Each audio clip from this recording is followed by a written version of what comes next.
사람이 기본적으로 느끼는 욕구 중 하나가 목마름을 해결하고자 하는 욕구입니다. 몸에 물이 부족하면 죽기 때문입니다.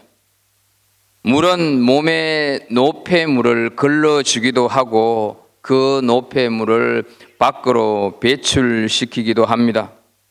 물은 세포를 활기차게 만들어주고 오장육부를 튼튼하게 합니다. 영국의 의사 벳 맥켄리지라 하는 분이 물 치료의 핵심이다 라고 하는 책에서 하루 8컵 정도의 좋은 물을 마시면 보약이 따로 없다라고 말을 하고 있습니다. 그는 대부분의 질병이 좋은 물의 부족으로 생겨나기에 깨끗한 물을 마시면 질병의 80%를 치료할 수 있다고 말을 하고 있기까지입니다. 또한 사람마다 수분의 정도가 다르다고, 그래서 성인 남성은 체중의 60%, 여성은 55%, 어린이는 80%가 물이라고 합니다. 늙는다고 하는 것은 몸속에 수분이 줄어드는 현상, 다시 말해서 건조 과정, 이렇게 얘기를 하고 있습니다. 음식을 먹지 않고는 4주에서 6주 정도 살 수 있어도 물을 마시지 않으면 신진대사가 원활하지를 않아서 몸 안에 독소를 배출시키지 못하여서 중독을 일으켜서 일주일을 넘기지 못하고 죽는다 얘기를 하고 있습니다. 또 몸속에 물이 1에서 3% 정도 부족하게 되면 비로소 갈증을 느끼기 시작을 하고 5%의 물이 부족하게 되면 혼수 상태에 빠지게 되고 12% 물이 부족하게 되면 죽는다라고 얘기를 합니다. 그만큼 우리 사람에게는 물이 중요하다 하는 것이죠. 함께 읽은 오늘 본문은 물 때문에 일어난 사건입니다. 이스라엘 백성들이 애굽을 떠나서 가나안으로 출발을 했습니다. 400년의 종살이를 청산하고 가나안 땅을 향해서 가는 그 해방의 감격을 모세의 누나였던 미리암은 오늘 본문이 시작되는 15장 첫 부분부터 보게 되면 얼마나 그것이 기쁘고 감격스러웠던지 춤을 춘 기록을 15장 1절부터 이렇게 기록을 하고 있습니다.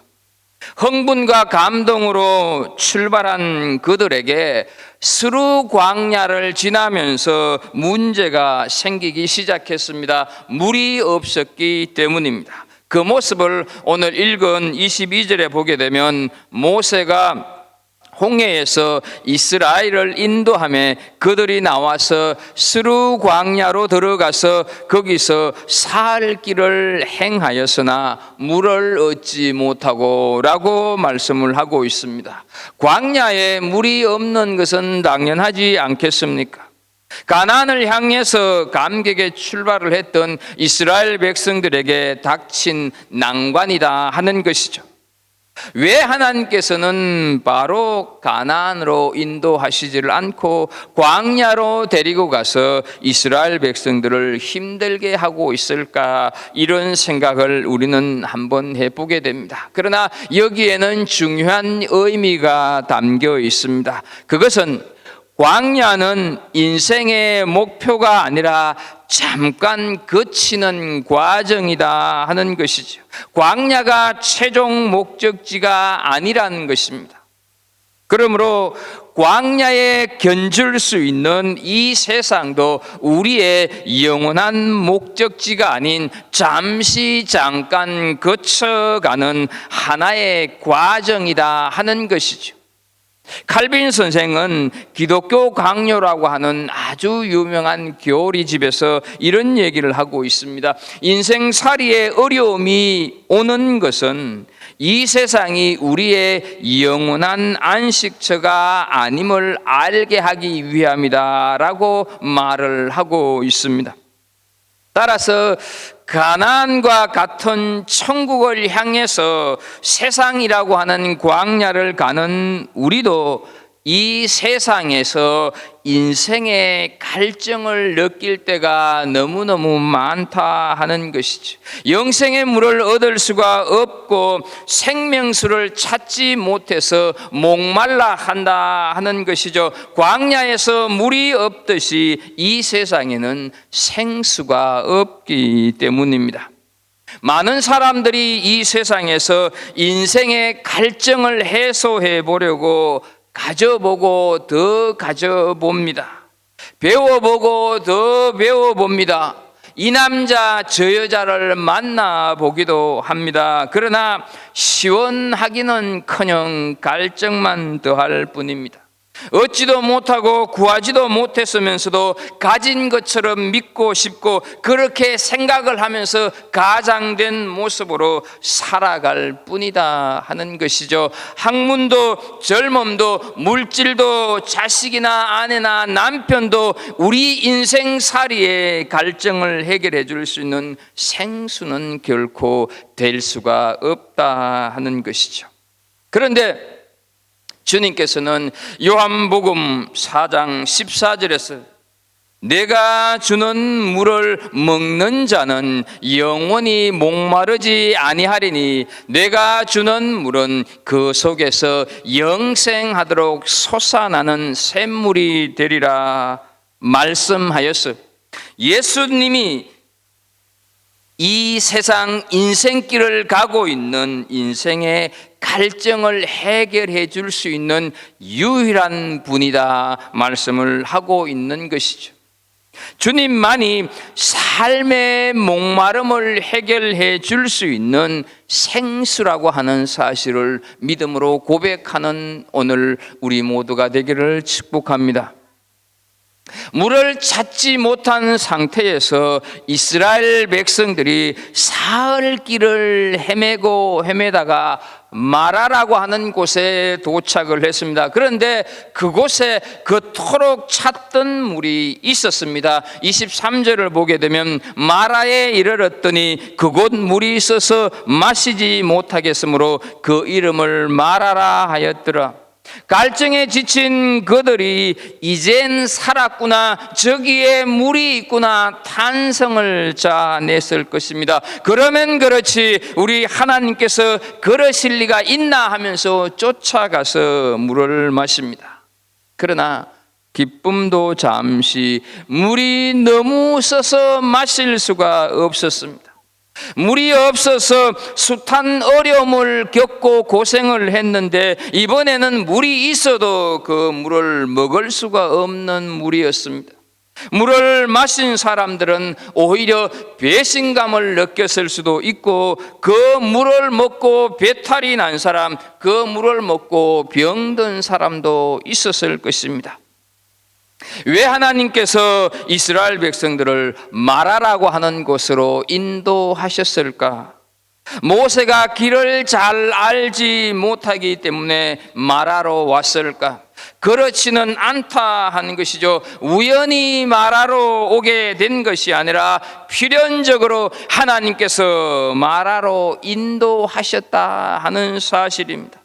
애굽에서 나온 백성들에게 마라는 꼭 필요했다 하는 것이죠. 이제 이스라엘 백성들은 애굽 사람이 아닙니다. 바로 왕의 억압 속에 살던 노예가 아니다 하는 것이죠. 자유인이고 약속의 땅으로 가고 있는 하나님의 백성이다 하는 것이죠.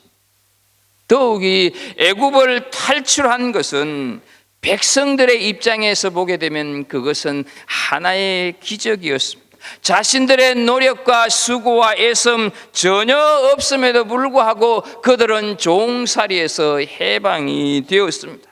때문에 자칫하면 가나안으로까지 가는데 아무런 장애가 없고 이제는 시온의 대로가 열려 있고 탄탄대로가 열려서 쉽게 가나안으로 갈 수 있으리라 하는 안일한 생각을 할 수 있었다 하는 것이죠. 행여 어려움이나 위험이 닥치면 하나님께서 또 마술을 부리듯이 해결해 주실 것이라고 하는 잘못된 요행신앙을 가질 수 있었다 하는 것이죠. 스스로의 신앙이 아니라 의존적인 신앙을 가질 수가 있었다 하는 것이죠. 때문에 하나님께서는 이스라엘 백성들에게 앞으로 갈 길이 그렇게 평탄하지 않고 순탄하지 않음을 일깨우기 위함이다 하는 것이죠. 인생이 그렇게 네 생각대로 네 마음대로 그렇게 흘러가는 것은 아니다고 하는 것을 가르치기 위함이다 하는 것이죠. 아니란 생각과 잘못된 신앙관을 가지고 행진해서는 안 된다 하는 것을 깨닫게 하기 위한 하나님의 하나의 훈련이었다 하는 것이죠. 25절 끝에 보게 되면 그들을 시험할세라고 하는 말씀이 증명하고 있습니다. 그래서 하나님은 이스라엘 백성들을 마라로 인도를 했습니다. 이런 하나님의 계획과 뜻을 모른 채 이스라엘 백성들이 무슨 행동을 하느냐, 24절을 좀 보겠습니다. 백성이 모세에게 원망하여 이르되 우리가 무엇을 마실까 하며, 백성들은 모세를 원망했습니다. 홍해를 건너온 그 감격은 순식간에 사라지고 여기저기에서 원망이 터져 나왔습니다. 이 24절에서 원망하며라고 한 원래 히브리어의 뜻은 온 밤을 경야하다, 불평하다, 수군거리다 이런 뜻을 가지고 있습니다. 밤새도록 모세를 향해서 불평했다 하는 것이죠. 바로 3일 전에 하나님이 홍해를 건너게 하신 그 놀라운 광경을 직접 체험했음에도 불구하고 그 은혜를 잊어버린 백성들이었다 하는 것이죠.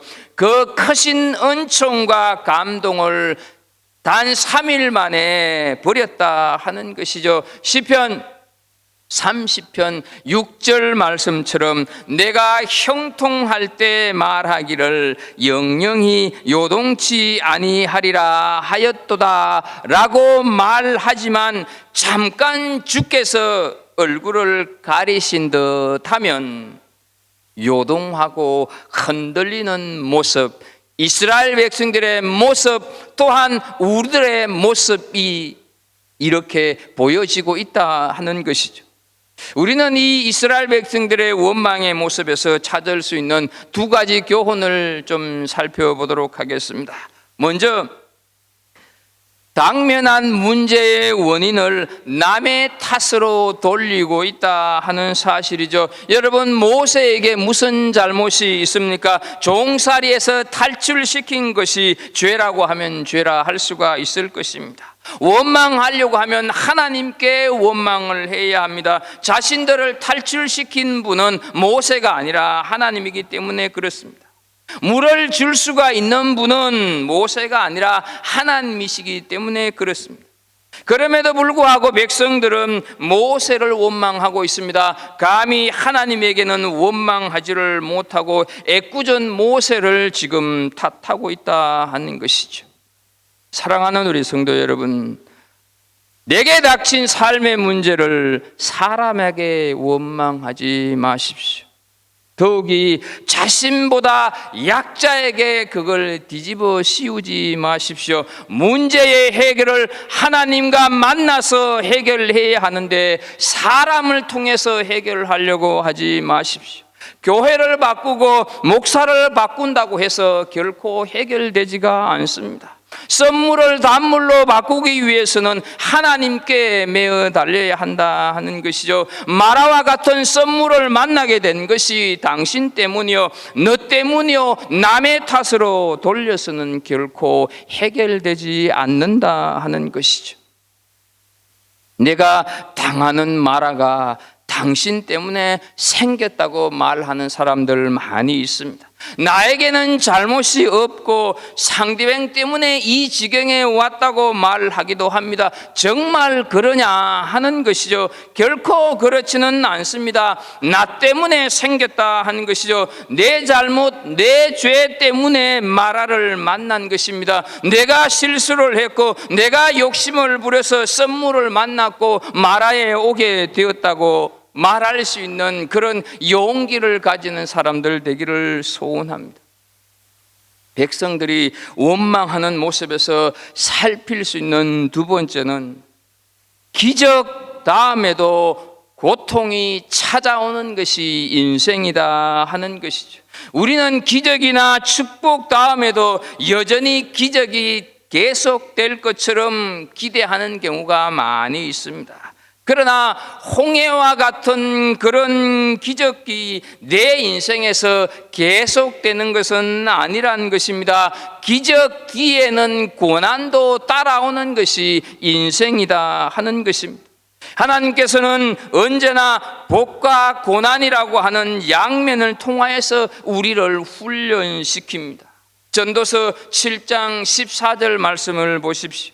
형통한 날에는 기뻐하고 공고한 날에는 뒤돌아보아라. 이 두 가지를 하나님이 병행하게 하사 사람이 그의 장래일을 능히 헤아려 알지 못하게 하셨느니라 말씀을 하고 있습니다.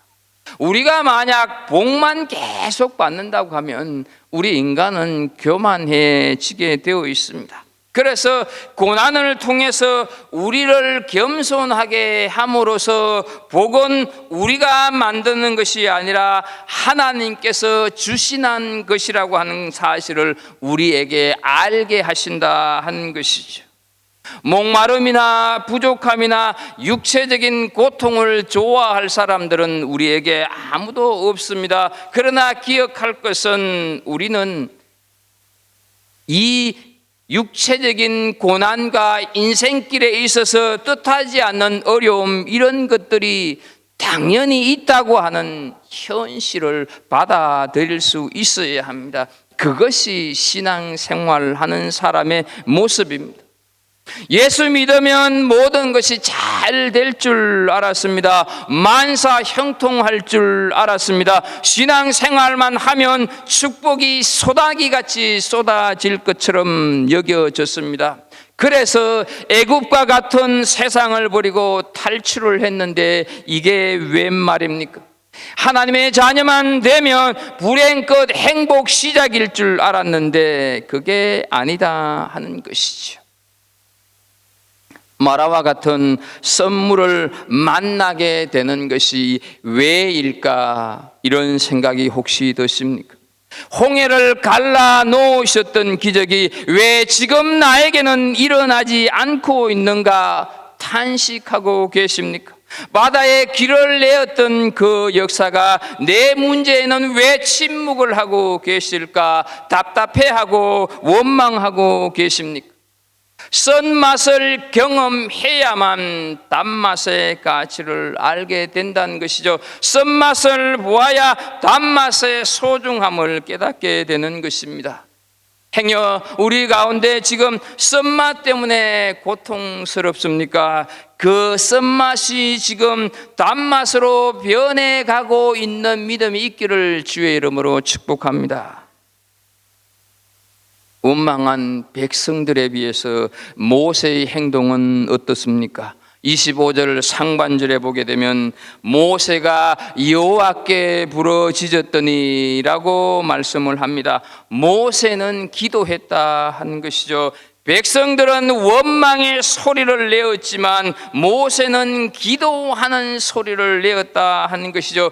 백성들은 네 탓이요 했지만 모세는 내 탓이요 하면서 하나님께 무릎을 꿇었다 하는 것이죠. 마라와 같은 썸물을 만났을 때 모세는 하나님께 가까이 갔습니다. 원망하거나 탓하면서 시간을 허비하지 않고 무릎을 꿇었다 하는 사실이죠. 그래서 우리는 어떻습니까? 고통에 직면하면 직면할수록, 마라가 닥쳐오면 닥쳐올수록 우리는 주님께 가까이 가야 할 줄로 믿습니다. 사람을 따라가는 것이 아니라 주님께로 가야 한다 하는 것이죠. 그리고 그 주님 앞에 무릎 꿇고 하나님이 나를 향하신 뜻이 무엇인가, 그것을 찾아가야 한다 하는 것이죠. 이것이 신앙인의 참 모습입니다.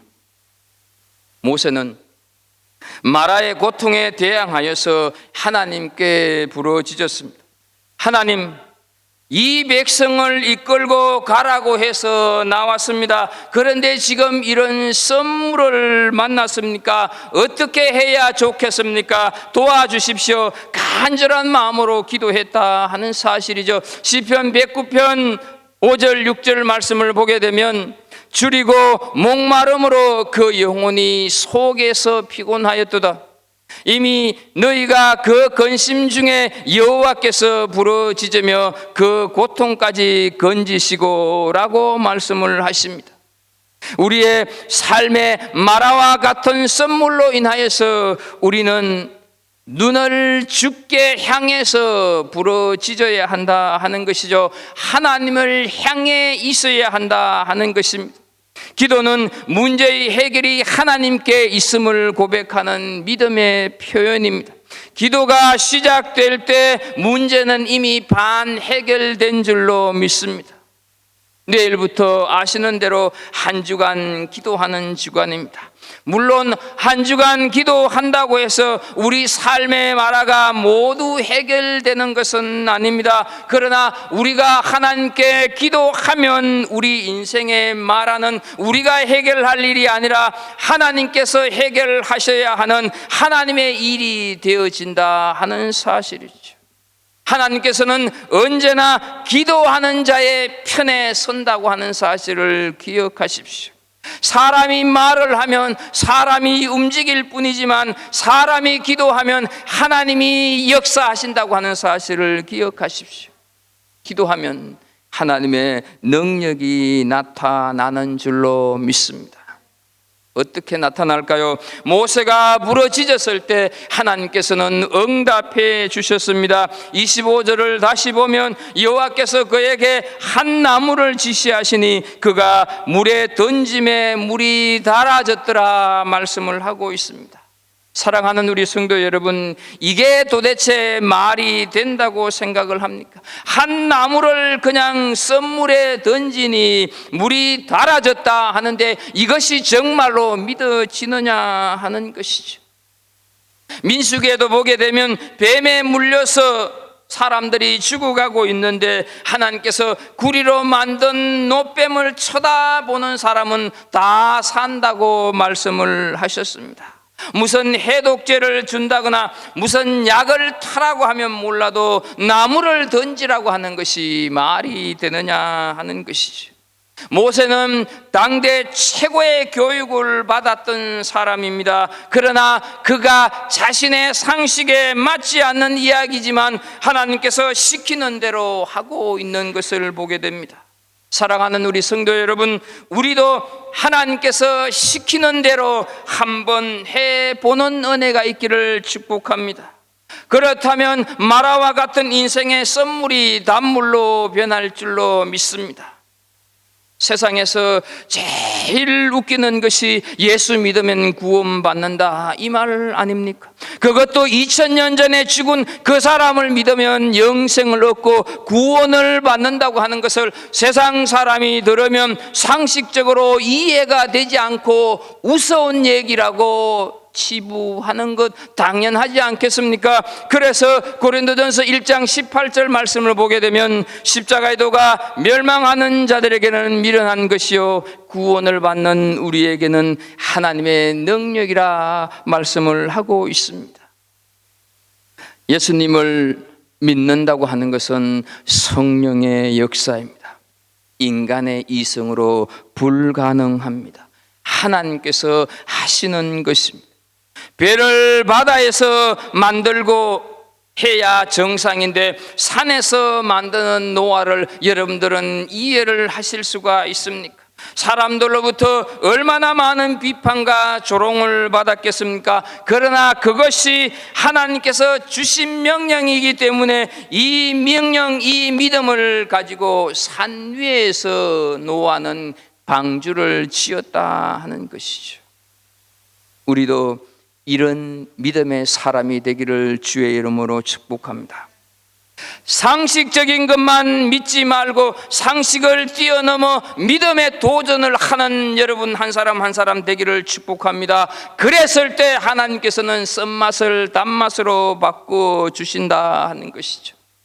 선물을 단물로 바꾸어 주시는 놀라운 분, 그분이 바로 우리가 믿고 고백하는 우리의 아버지, 우리의 하나님이시다 하는 것이죠. 그래서 여러분 고린도전서 10장 13절 보게 되면 시험 당할 즈음에 또한 피할 길을 내사 너희로 능히 감당하게 하시느니라 말씀을 하고 있습니다.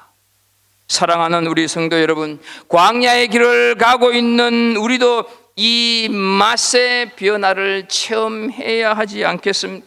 내 인생의 선물이 단물로, 내 건강의 선물이 단물로, 내 직장, 내 비즈니스의 선물이 단물로 바뀔 수 있기를 주의 이름으로 축복합니다. 그리하여서 이전에는 쓴 것이 이제는 달아지는 경험을 하는 여러분 한 사람 한 사람 되기를 축복합니다. 반대로 전에 달았던 세상적인 것이 이제는 쓴 것으로 느껴져야 한다 하는 사실이죠. 여러분, 신앙생활을 하면서 삶에 어떤 변화를 가져왔습니까? 세상 모든 것이 다 시시하고 그것이 싱겁고 맛이 짠지 매운지 모르겠다고 느껴지십니까? 정말로 시편 119편 103절 주의 말씀이 맛이 내게 어찌 그리 단지요 내 입에 꿀보다 더 다니이다. 이 고백을 내가 신앙생활 하면서 참으로 고백하면서 살아가고 계시냐 하는 것이죠. 애굽을 벗어나면 모든 것이 다 형통할 줄 알았는데 마라에 지금 빠져 있다고 실망하고 계시지는 않습니까? 그래서 예수 믿은 것이 후회스럽게 느껴지고 있지는 않습니까?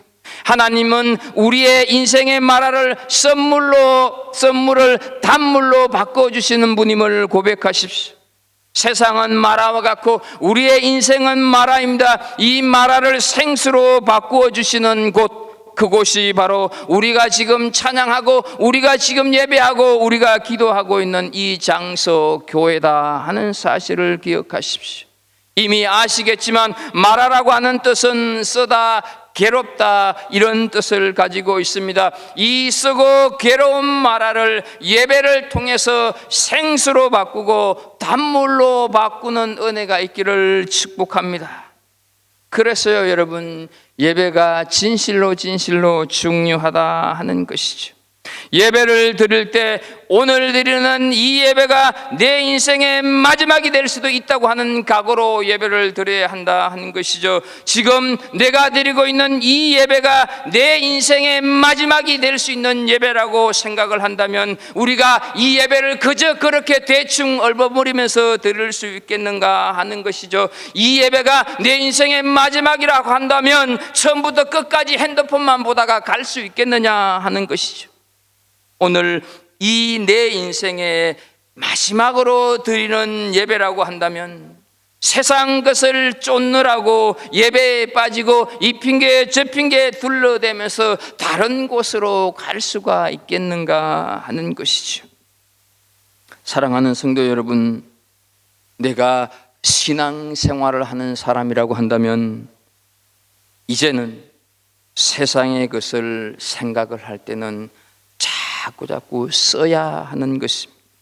맛을 볼 수 없을 정도로 써야 하는 것입니다. 내가 교회 안에 있으면서도 여전히 세상의 것이 달다고 생각하는 사람은 홍해를 건너온 사람이 아닐 수가 있습니다. 몸은 홍해를 건넜다고 할지 모르나 정신과 생각과 가치관은 여전히 애굽에 있는 사람일 수가 있다 하는 사실이죠. 이 예배당 안에서 이 세상에 쓴 것을 다 내려놓고 믿음의 단맛을 풍성히 유지해가는 성도들이 되기를 주의 이름으로 축복합니다. 25절을 보면 하나님이 지시한 나무를 던졌다 말씀을 하고 있습니다. 여러분, 그 나무는 이미 하나님께서 준비해 놓고 계셨습니다. 우리에게 선물이 있을 때를 대비하셔서 하나님께서 문제를 해결해 주시겠다고 약속한 것과 마찬가지다 하는 것이죠.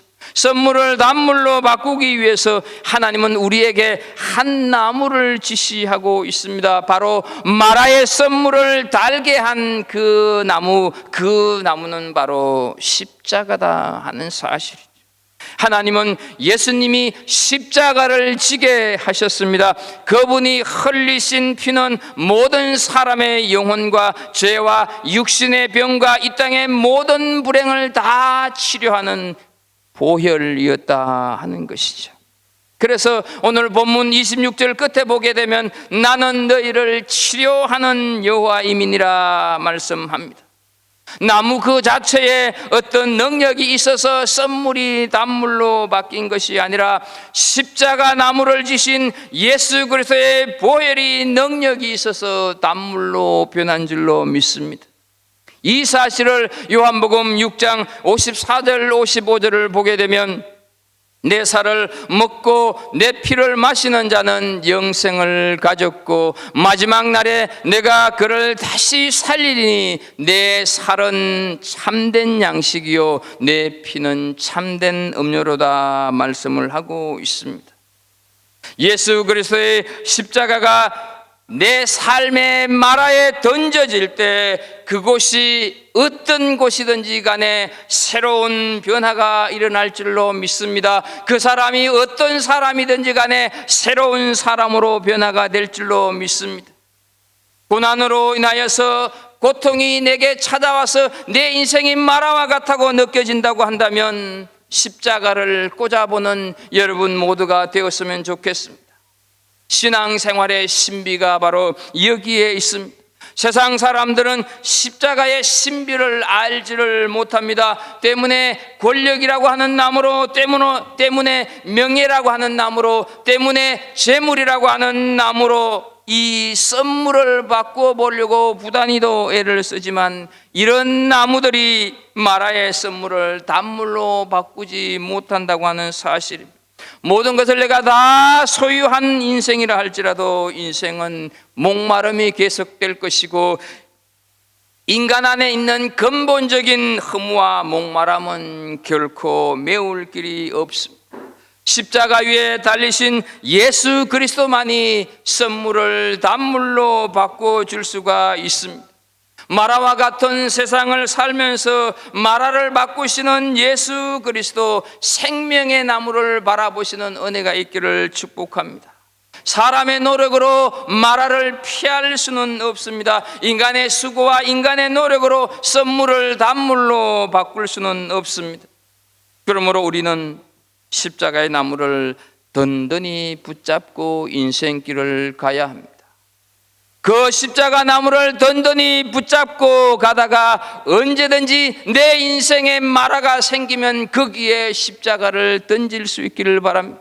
선물이 생길 때마다 던지고 내 마음에도 던지고 내 친구에게도 던지고 우리의 가정, 우리의 직장에도 던져서 그 나무로 선물을 단물로 환경을 바꾸는 성도들이 될 수 있기를 주의 이름으로 축복합니다. 하나님께서는 그 십자가를 갈보리 언덕 위에 세우셨습니다. 누구든지 어디서든지 볼 수 있도록 세우셨다 하는 것이죠. 여기저기 구석구석에서 고통하고 신음하는 자들에게 삶의 맛을 선물에서 단물로 바꿔주시기 위한 하나님의 사랑, 갈보리 십자가 언덕 위에 세워진 십자가다 하는 사실을 기억하십시오. 십자가를 던지면 의미 없이 보람 없이 살던 사람이 삶의 보람을 찾게 될 줄로 믿습니다. 슬픔에 살던 사람이 기쁨의 삶으로 바뀌게 될 줄로 믿습니다. 다툼에 살던 사람이 평화를 맛보게 될 줄로 믿습니다. 멸망에 살던 사람이 소망을 얻게 될 줄로 믿습니다. 십자가 나무를 많이 활용하시고 던지십시오. 이것이 내 인생의 마라를 극복하는 힘이고 유일한 방법, 그것이 하나님께서 우리 인간들을 향한 약속의 방법이다 하는 사실을 기억하십시오. 마라와 같은 이 세상에 살 때 정말로 두려운 것은 썰물이나 사막이 아니란 것이죠. 고통이나 죽음의 절망도 아닙니다. 가장 두려운 것은 하나님이 보이지 않고 하나님의 음성이 들리지 않는 것, 십자가가 보이지 않는 것이 내 인생에 가장 힘들고 무섭고 두려운 사실이라고 하는 것을 기억할 수 있는 우리 모두가 되었으면 좋겠습니다. 십자가를 여기도 던지고 저기도 던져서 내 심령 속에서 단물이 솟아나고 가정에서, 학교에서, 직장에서 썰물이 단물로 바뀌는 인생을 살아가는 우리 모두가 될 수 있기를, 정말로 십자가 나무로 마라와 같은 이 선 세상에 살고는 있지만 단물을 창조해가는, 단물의 삶을 이끌어가는, 실천해가는 우리 갈보리 식구들이 될 수 있기를 예수 그리스도 이름으로 축복합니다. 하나님 아버지, 마라와 같은 세상 속에 살아온 우리를 십자가 보혈로 그 썰물을 단물로 바꿔주셔서 감사합니다.